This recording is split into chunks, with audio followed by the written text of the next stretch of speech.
Good evening. This side Rahul Magan here is a Group Chief Executive Officer, Treasury Consulting, and also a venture capitalist. As we speak, Treasury Consulting is a multinational headquartered group based out Singapore, and we are 100% profitable concern.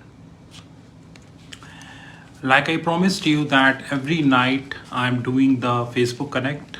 So today also I'm doing the Facebook Connect.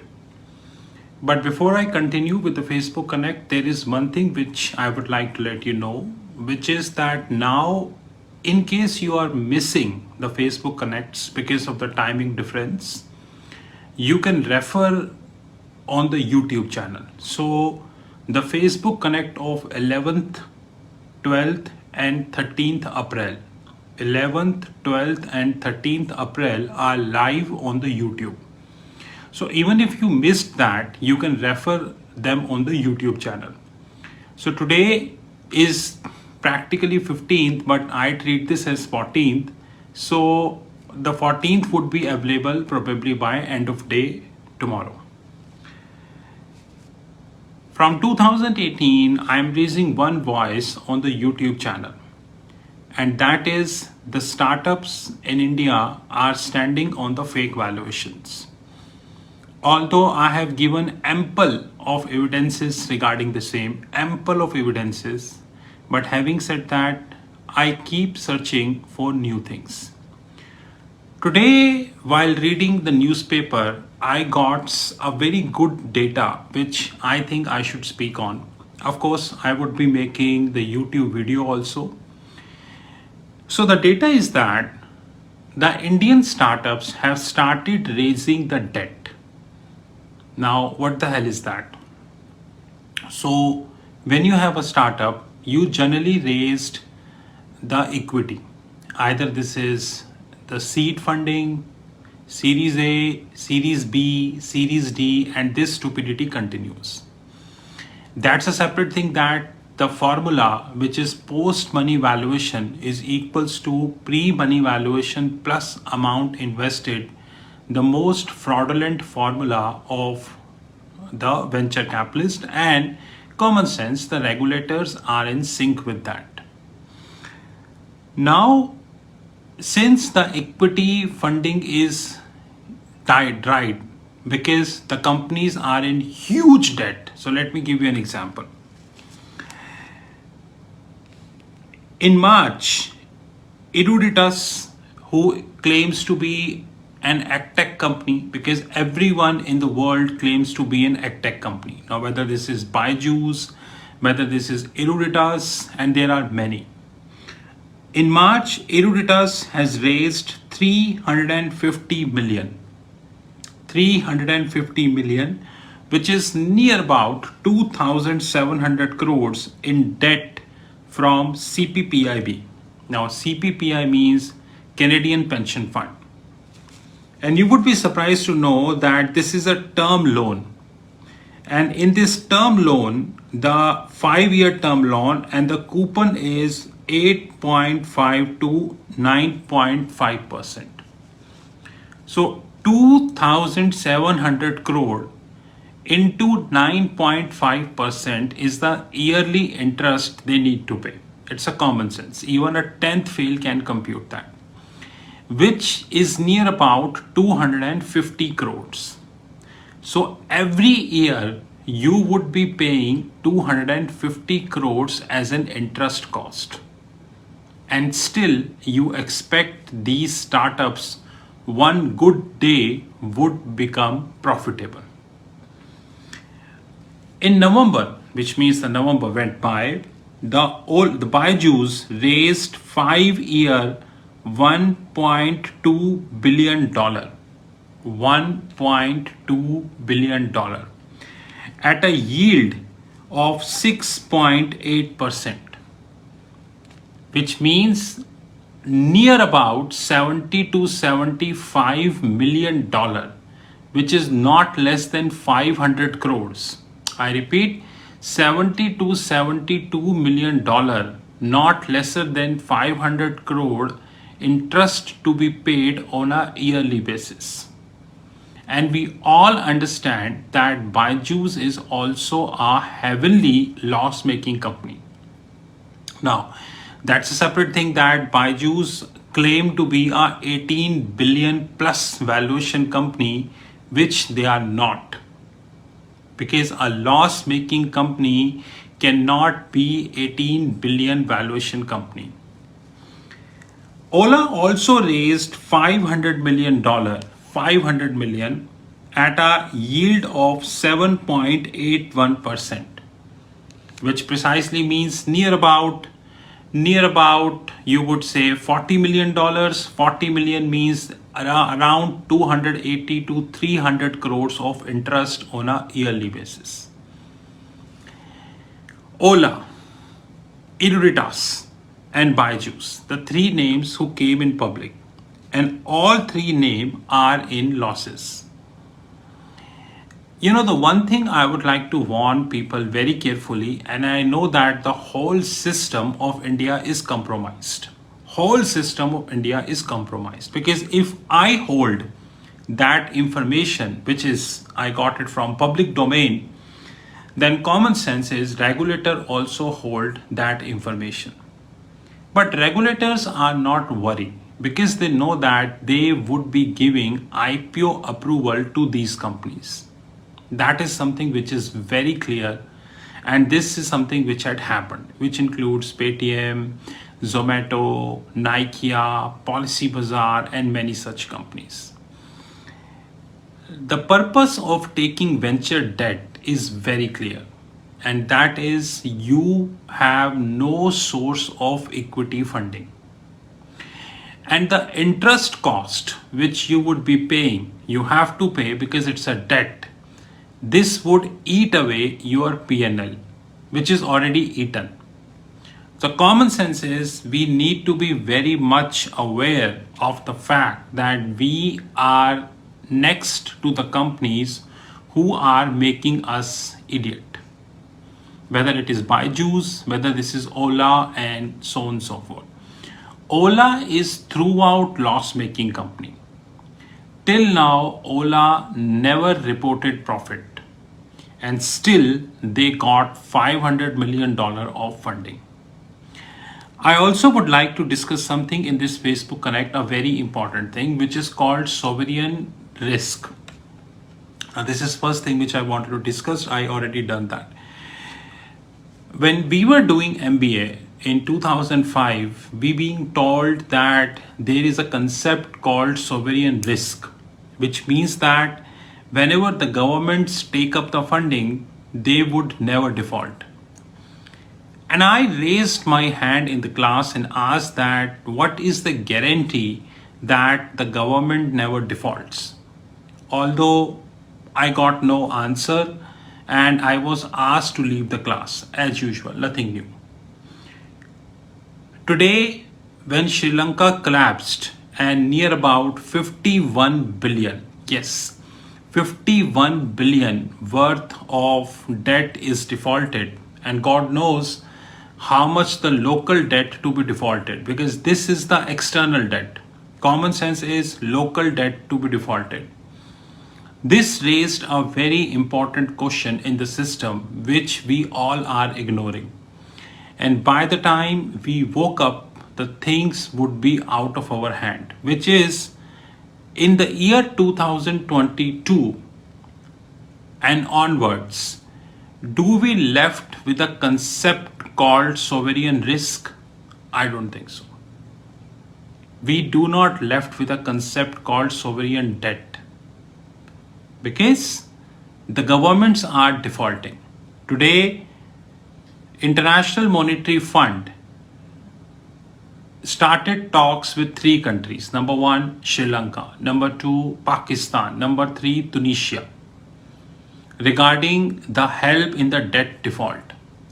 As we speak, if we leave the politics aside, which you know how it is, Pakistan is standing at a sovereign debt of near about around 43 trillion. 43 trillion, which is a huge amount for Pakistan. and this debt is ballooning up. So guys, to conclude the today's session, we are heading up towards a big default. Number one, these startups who are not getting any form of equity funding now, and now they are raising the debt. That's a separate thing that the paid, sold, and corrupt media will never reflect that. That's a separate thing. Having said that, another thing is the sovereign risk, which is there. Because after the collapse of Sri Lanka and the probable collapse of Pakistan, Tunisia, and many countries, very soon you will see the bust would come. And this bust would hit very hard. This is Rahul from Treasury Consulting Group. Treasury Consulting never worried about the feedback. We hardly bothered about like, views, comments, subscribers. For us, they all are immaterial. Because we tell you the fact. And there are less people who wanted to understand the fact. So we hardly bother. Anyways, this is Rahul Magan from Treasury Consulting Group. You know my personal number 9899242978. I repeat 9899242978. Have a great time ahead. Thank you. See you tomorrow.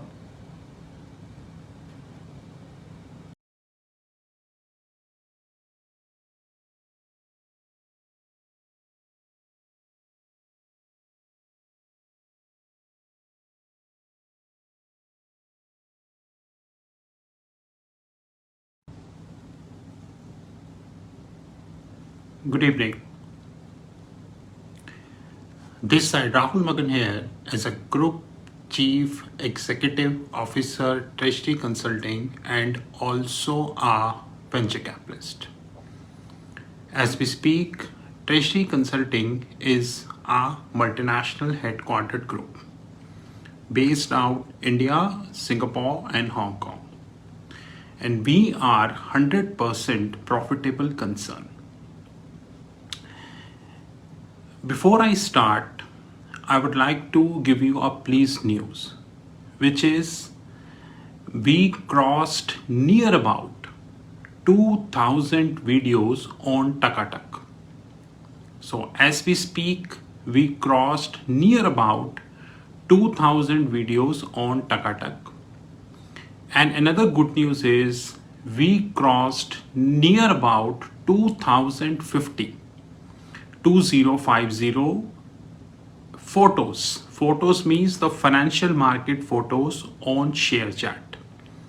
So as we speak, we crossed near about 2000 videos covering financial markets on Takatak, and near about, I would say, 2050 photos on ShareChat. The journey is very long, and we keep you posted. Today, I would like to cover a very important topic, which is happening in India, and unfortunately, the investor community is not aware about that. Like I promised, we would have a Facebook Connect almost every day, but time is a constraint. Henceforth, we have Facebook Connect always in the nights. Now, before 2020, Indian corporates were raising a huge amount of money, which is called debt. And when the COVID struck in 2020, Indian corporates got excuse. And what the hell is excuse? That due to COVID, the working capital is facing limitations. Henceforth, we are raising the debt. Now, effective 2020, Indian corporates raised a huge quantity of debt. Now, when I am using a word corporate, I don't mean a corporate. I mean corporate, bank, non-banking financial corporation, these so-called startups, and even government-owned organizations. They all are raising a huge amount of money. So in the last 1 year, whether it is banks, whether it is financial institutions, whether it is non-banking financial corporations, or whether this is corporates, they have raised a huge amount of money. Now, debt is accumulating in the books, and end result, we all aware that bust is on the cards. So, in this week, three real estate companies in NCR, National Capital Region, got, I would say, almost bankrupt. Number one is Supertech. Number two is the Logix Group. The news is coming about Logix Group. And very recently, one more company is almost on the verge of bankruptcy. There are many other banks and financial institutions, those who raised a huge amount of money or on the verge of raising a huge amount of money. Keeping this in mind, investor community in India needs to be very careful, because if you are taking a share of a company who is heavily indebted, then you are inviting the trouble. Now, there is a concept called shareholding pledge. So let me give you a simplistic example. Suppose there is a company called Ramlal Chola Bhatura, and Ramlal Chola Bhatura is listed. Since Ramlal Chola Bhatura is listed, what happens, if they pledge, say they pledge 40% of their stake to a bank, or probably a financial institution, or probably any private equity or a venture capitalist firm, keeping this in mind, this Ramlal Chola Bhatura stock is not a good stock to invest. The reason being, 40% of the equity is already pledged, which means, God forbid, if anything happens, then the lender, it could be private equity, venture debt, probably a bank, they would be invoking that pledge. And once they would be invoking that pledge, in that sense, it would be a disaster for Ramlal Chola Bhatura. All those investors who invested in Ramlal Chola Bhatura would be facing a deep mess. The reason being, their share is pledged. Their shares were pledged and now they are invoked. Since they are invoked, now the new management would be different. So the investor community needs to understand that they should not invest in a company where share price is pledged. This is something which is very important to understand. In this last 1 year, the Indian capital market, precisely speaking, witnessed many companies who accumulated a huge quantity of debt. But irrespective of the fact that the share prices got hike. Now, since the share prices got hike, in that sense, sooner or later they would be, I would say they would be busting, because there is no other option. They would be busting. This is something which investor community needs to understand. And I would like to say, debt level is rising. We have seen in case of Sri Lanka, we have seen in case of Pakistan, and now we are witnessing many more countries who are joining this league. Please be very careful, because if you would be investing, then you would be in trouble very soon. Because if you are expecting corona or any other virus or any other eventuality, the probability of having any other eventuality is not there, then you need to learn that, because there is a big probability. This is what I would like to discuss today, our Facebook session. To answer a question, which sector will give more advantages in 2022? I have already said this in my YouTube videos that there are three sectors I strongly feel those who have a huge potential. Number one is definitely the oil and energy sector. Like Russia-Ukraine war, before Russia-Ukraine war, oil was near about 70, and now oil is near about 110. Today, Russian TV, basically the television channel of Russia, they said that World War III has already started. And I think they are not wrong in that. World War III has already started. It's a matter of time when the war between Russia and Ukraine would shape up as a world war. Oil and energy would jump.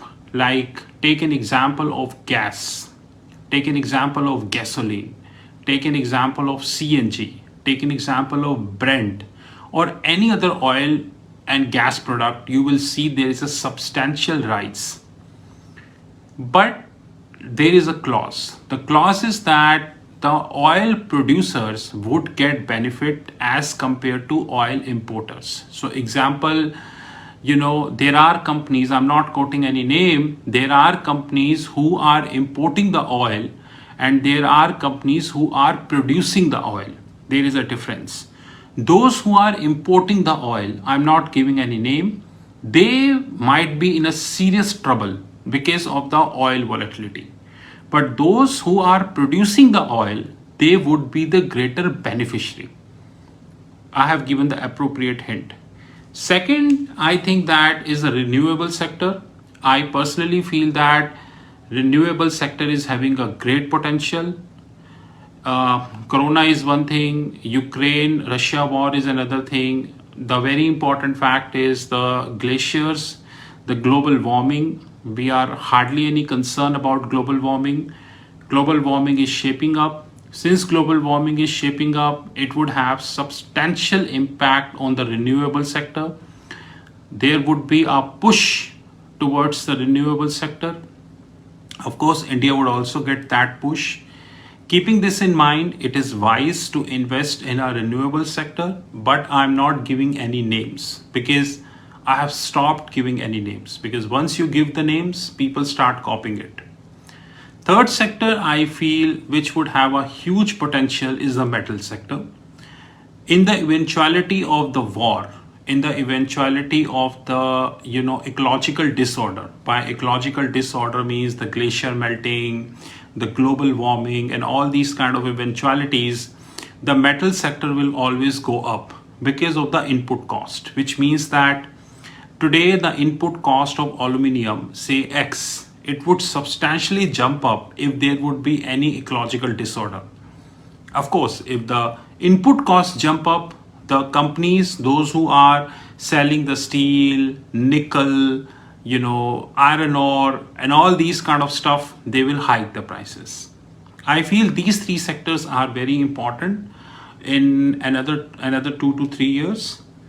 And of course, the banking, but Indian banking is sitting on a huge non-performing asset. And I have raised the concern many times, let it be very honest. So at the end, I would like to warn people that the many corporates in India, the debt is rising. I have given my definition of the corporate, let it be honest, rest is all your call.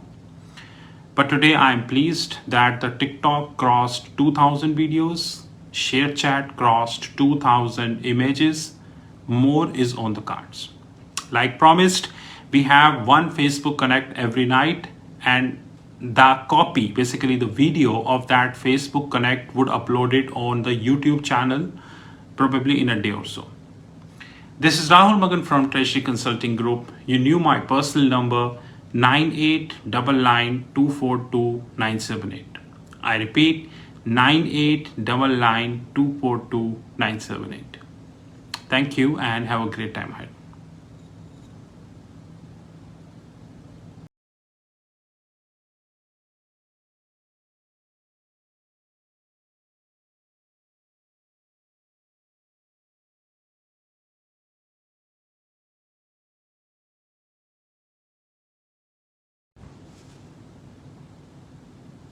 Good evening.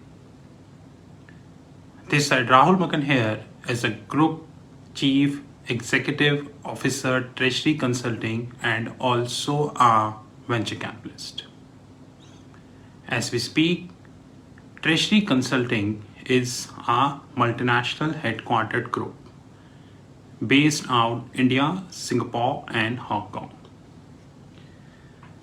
In today's Facebook Live, we would be covering a very important topic, which is why foreign banks are quitting India.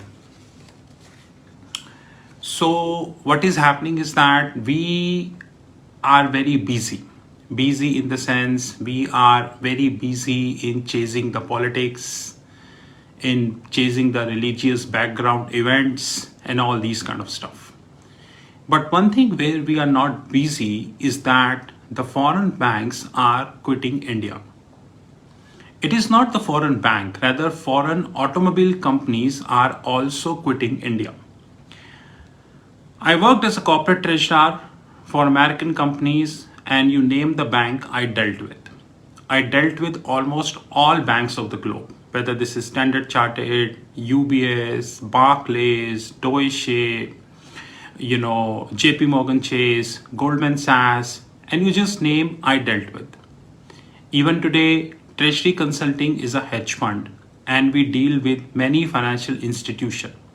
So we are dealing with almost all kind of financial institutions. But in the last several years, we have seen that foreign banks started quitting the India. Now, when we say the foreign banks are quitting India, I mean to say either they quit completely or they quit partially. Now, what is a structure called foreign bank and why India do need foreign bank? No country of the globe, I repeat, no country of the globe can be a superpower or a global financial center until otherwise you have foreign banks. US is an exception because in US their own banks are very powerful, which is Goldman Sachs, JP Morgan, Citi, Morgan Stanley, Wells Fargo, Bank of America, and many. Henceforth, United States is an exception. But if we keep United States apart, then I doubt we do have any exception. There is no exception in that regards. Now, having said that, foreign banks play a very important role in any country. Example, foreign banks provide the great product service which Indian banks cannot provide. Example, the SWIFT architecture. Example, the letter of credit, standby letter of credit, standby bank guarantee, and many more products. So let's take an example of DBS India. We are doing banking with DBS India in India and Singapore. The kind of product DBS is offering, you doubt whether any Indian bank is offering. You name whether it is State Bank of India, whether this is Punjab National Bank or any other Indian bank. You knew that the Indian banks phased out near about 11 lakh crores, which is 150 billion US dollars in the last 7 to 8 years in the form of non-performing assets. So I have the data with me. You know that I never speak until I have the data. And I am planning a detailed video in that regards. I collated some data and some data some data is under collation. So I noted the name of the banks, those who quitted India or partially quitted India. When I say quitted, I again repeat that quitted doesn't mean 100%. Quitted means either 100% or it is partial. Number one is the Standard Chartered Bank. Number two is the Westpac. Number three is the UBS, United Bank of Switzerland. Number four is the RBS, Royal Bank of Scotland. I'll take a pause here. I remember when I was doing MBA in 2005, 2007, RBS, Royal Bank of Scotland used to be a big brand, and I remember my very close friend used to work in Royal Bank of Scotland. And he used to tell us the stories of the Royal Bank of Scotland, how the IT architecture, how big is the bank, the various and all other things. And when we were doing MBA, we were very fascinated that guys see all these big brands are in India, we will get a good job. But I hardly thought that by 2022, which means near about around 15 years from my MBA, majority of these foreign banks would have either quitted or trim it down. So I again repeat, Standard Chartered Bank, Westpac, UBS, RBS, Royal Bank of Scotland, Bank of America Merrill Lynch, Morgan Stanley, HSBC, Hong Kong Shanghai Banking Corporation, DB, Deutsche Bank, Barclays, and First Rand, and not to mention Citi. So if I count, then it is near about 11. I can name more banks also. I can even name, let's take an example. Why Goldman Sachs, the number one investment bank of the globe, the bank whose asset book is near about 1 trillion plus, whose derivative book alone is near about 1 trillion plus. Why Goldman Sachs is not interested to set up a big banking structure in India? Let's take another example. Why did Citibank quitted India? Indian media is corrupted. I repeat, Indian media is corrupted at that level that they will not discuss this, because their bosses will never allow these facts to get discussed. Why did Citi quitted India? Why did Goldman Sachs, Morgan Stanley, JP Morgan, the Wells Fargo, Bank of America, why these institutions are not expanding in India? Why did JP Morgan is solely restricted to maximum, you can say, Delhi and Mumbai? Why did so? These all are big questions which we need to answer. Because if I see the names, which includes Standard Chartered, Westpac, UBS, Royal Bank of Scotland, Bank of America Merrill Lynch, Morgan Stanley, HSBC, Deutsche, Barclays, First Rand, we will get to know that the list is expanding. And the day is not far that, like in the last 15 years, around 10 plus banks either quitted India or they melted down, trim it down. Probably in another 5 to 7 years, all foreign banks will quit India. What we need to see is the loss which is happening to the financial system because the product they are not releasing in the financial system. We need to see how much job losses only because these foreign banks are not in India. So just imagine if Standard Chartered, Westpac, UBS, RBS, Bank of America Merrill Lynch, Morgan Stanley, HSBC, Deutsche, Barclays, First Rand, if all these banks would have in India, then see the kind of, I would say, jobs we would have in India. How many youngsters would have got the job? But we never thought about that. And why did we never thought about that? Because we even do not know this amount. And I'm telling you that if this trend would continue, and the probability of this trend to continue is much, much higher, then probably in next 5 to 6 years, the rest foreign banks will quit India. And the infrastructure provided by the Sarkari banks. And you even know the infrastructure provided by the private banks also. They themselves being fined by Reserve Bank of India many times. So please think about that. This is Rahul Magan from Treasury Consulting Group. You knew my personal number 9899242978. Have a great time ahead.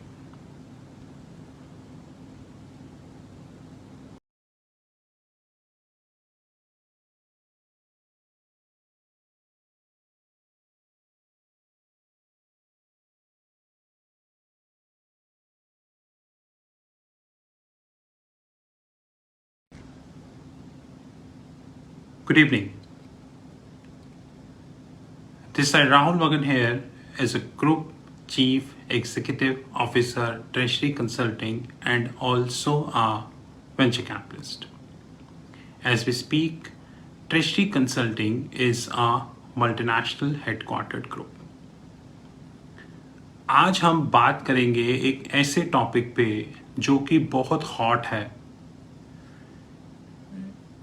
एक ऐसा topic जो अब multi dimensional होता जा रहा है. So let's take an example. आज Russia Ukraine war को 50 डेज से ज्यादा हो गए और रशिया ने यूक्रेन में अपनी पूरी ताकत लगा दी. फिर चाहे वो आर्टिलरी यूनिट्स हो, फिर चाहे वो मिसाइल्स हो, चाहे वो आई वुड से उनके टैंक्स हो, फिर चाहे वो उनकी आर्टिलरी यूनिट हो, फिर चाहे वो उनके सोल्जर्स हो, यहाँ तक कि एक मीडिया रिपोर्ट के हिसाब से एलाइट फोर्सेस. अब एलाइट फोर्सेस होती हैं वो फोर्सेस जो कि बिल्कुल डेड एंड पे यूज़ की जाती हैं. तो डेड एंड का मतलब होता है एक ऐसा एंड जब सब कुछ हो गया, मतलब आपके पास कोई ज़्यादा संसाधन बचे नहीं.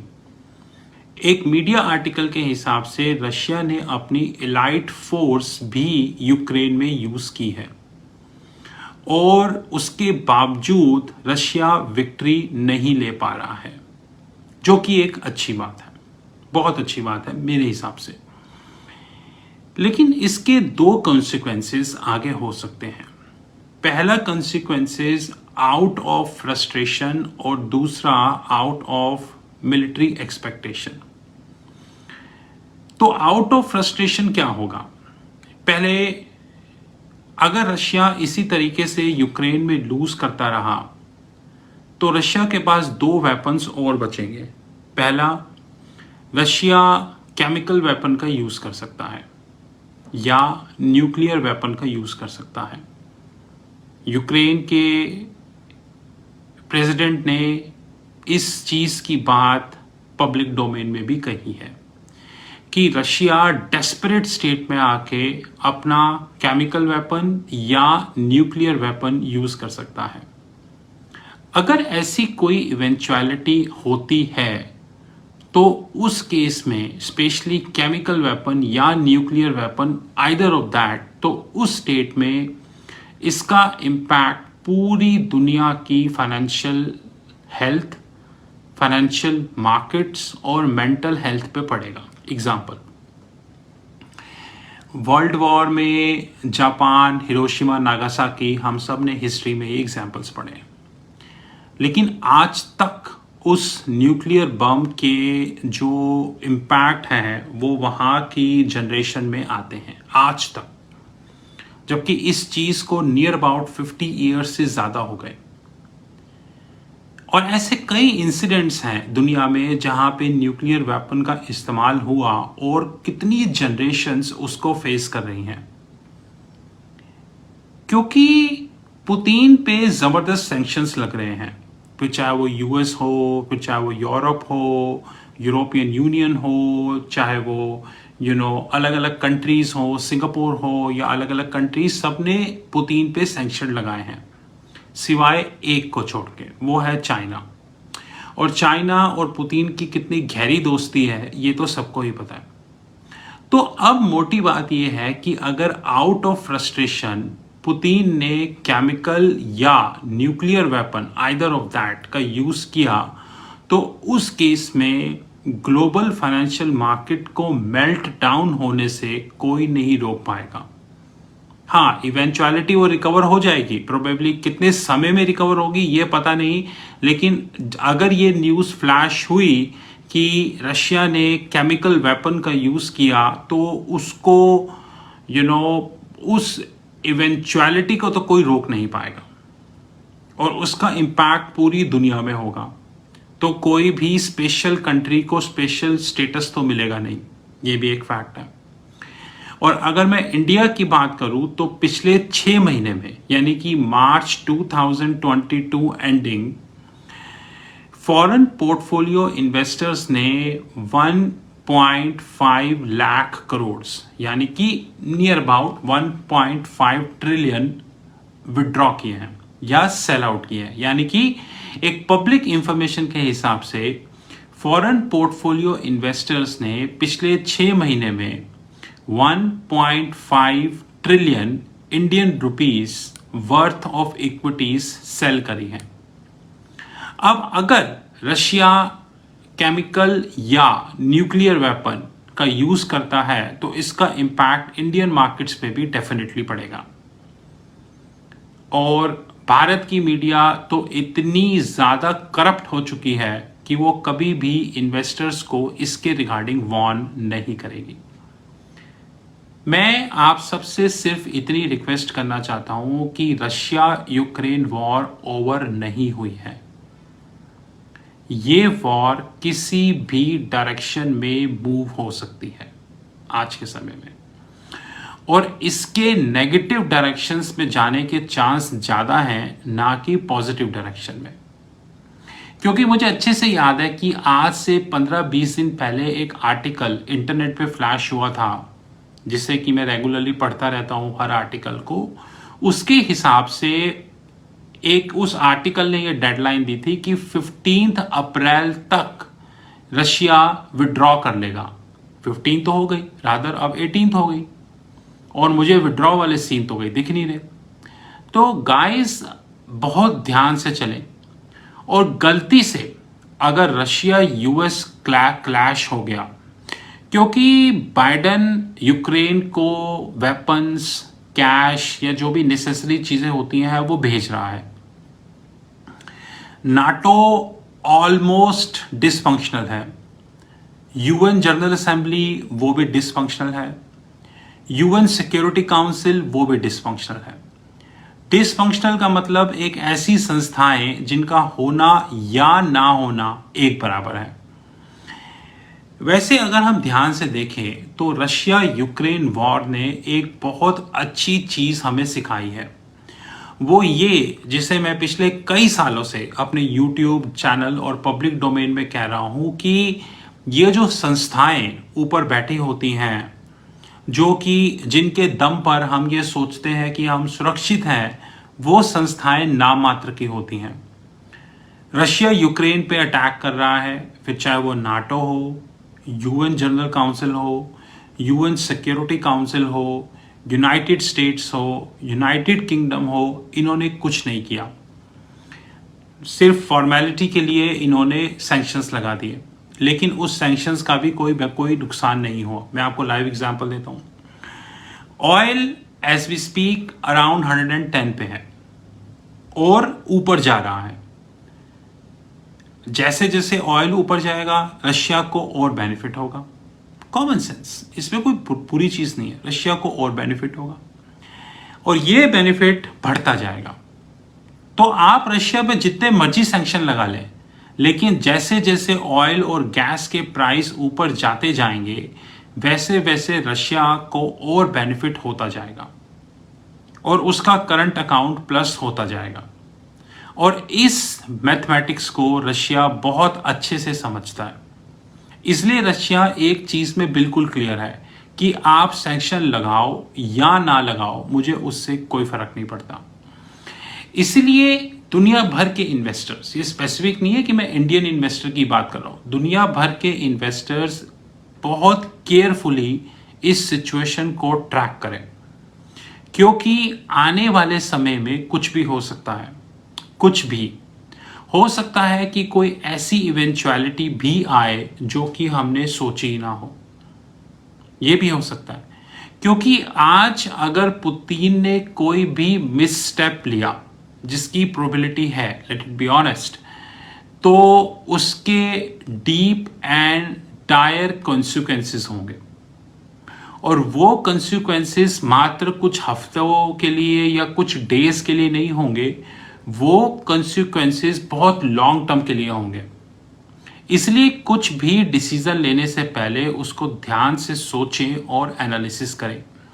ये नहीं कि हिंदी मीडिया का कोई बिकाऊ एंकर आके बोलना शुरू हो गया कि फलाना स्टॉक ले लो या फलाना स्टॉक ले लो या निफ्टी 25,000 जाएगा, क्योंकि ऐसे कई कलाकार थे, रादर हैं, जो ये बोलते थे कि निफ्टी 25,000 जाएगा, जो ये बोलते थे सेंसेक्स 1 लाख जाएगा, लेकिन निफ्टी भी 25,000 पहुंच गया और सेंसेक्स भी 1 लाख पहुंच गया। इसमें घबराने की कोई जरूरत नहीं।